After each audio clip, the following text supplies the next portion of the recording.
राज्य के वन मंत्री एवं पालघर जिला के पालक मंत्री भाजपा ठाणे संपर्क मंत्री गणेश नाइक द्वारा ठाणे के रघुवंशी सभागृह में आज आयोजित जनता दरबार को जनता का उत्तम प्रतिसाद मिला। विविध विषयों पर 650 से भी अधिक लेखी निवेदन नागरिकों ने दिया। जिस निवेदन पर तत्काल कार्रवाई की जरूरत है, उस निवेदन पर जनता दरबार में उपस्थित अधिकारियों ने प्रत्यक्ष एवं अन्य संबंधित अधिकारियों से कॉल करके तुरंत ही कार्रवाई की गई। बाकी के समस्याओं के निवेदन का निपटारा कालबद्ध पद्धति से की जाएगी। इस जनता दरबार में ठाणे जिले के विविध भागों से बड़ी संख्या में नागरिकों की उपस्थिति रही। शासकीय, निम्न शासकीय, स्थानिक स्वराज संस्था एवं विविध प्राधिकरण के वरिष्ठ अधिकारियों की उपस्थिति रही।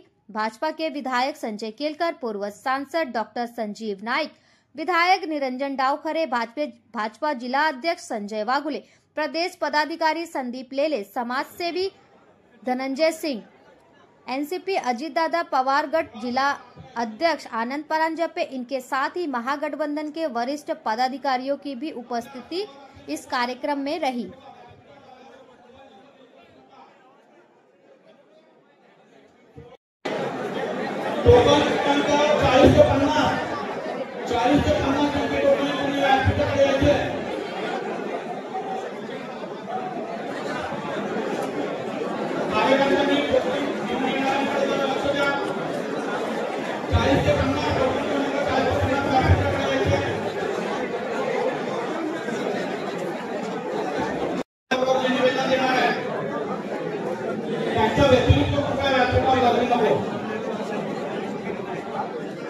एका टोकनसोबत त्यांचं 5 मिनिट थांबली।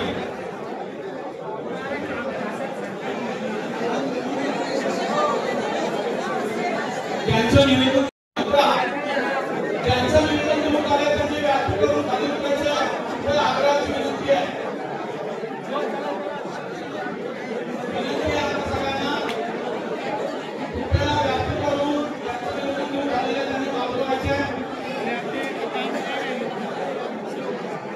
आणि टोकन प्रमाणे घेतलं जाईल।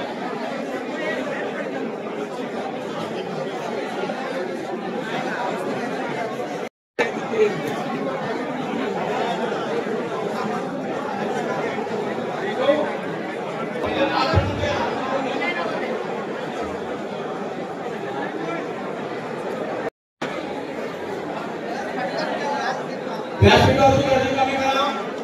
निवेदन देऊ झाल्याने व्यासपीठावरची गर्दी कमी करा आणि टोकनशिवाय बोलू नका।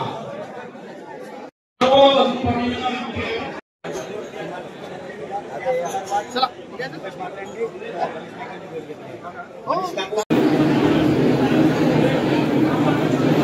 आपल्या प्रत्येकाला टोकन देण्यात आलेले आहे आणि कुठेही गडबड न करता जो टोकन नंबर सांगितला जाईल त्याच टोकन नंबरच्या निवेदकाने व्यासपीठावर यायचं आहे। प्रतिसाद तुम्हाला नजरेसमोर दिसते। लोकांमध्ये फार असंतोष आहे, लोकांच्या अडीअडचणी फार राहिलेल्या आहेत। त्यांना मंत्रालयापर्यंत किंवा मोठ्या मोठ्या ऑफिसमध्ये जायला संकोच वाटतो, परंतु जनता दरबारामध्ये लोक निर्धास्तपणे येत आहेत आणि आपल्या व्यथा मांडतायत। निश्चितपणे त्या व्यथांना मार्ग मोकळा करू। काय गडबडी आता या क्षणाला मी बोलू शकत नाही, परंतु सगळ्या बाबी तपासल्यानंतर मी त्या निर्णयापर्यंत येईन। ओके, तुम्ही असं मगाशी बोललेलं आहे की माननीय देवेंद्रजी फडणवीस, माननीय एकनाथजी शिंदे, माननीय अजितदादा पवार यांच्या नेतृत्वाखाली जे महायुतीचं सरकार आहे त्या सरकारातल्या सर्व मंत्र्यांनी महाराष्ट्रातल्या जिल्ह्यात आणि तालुक्यात जाऊन त्या ठिकाणी जनतेच्या व्यथा समजून घेतल्या तर त्या ठिकाणी लोकांचे प्रश्न सुटतील। ओके,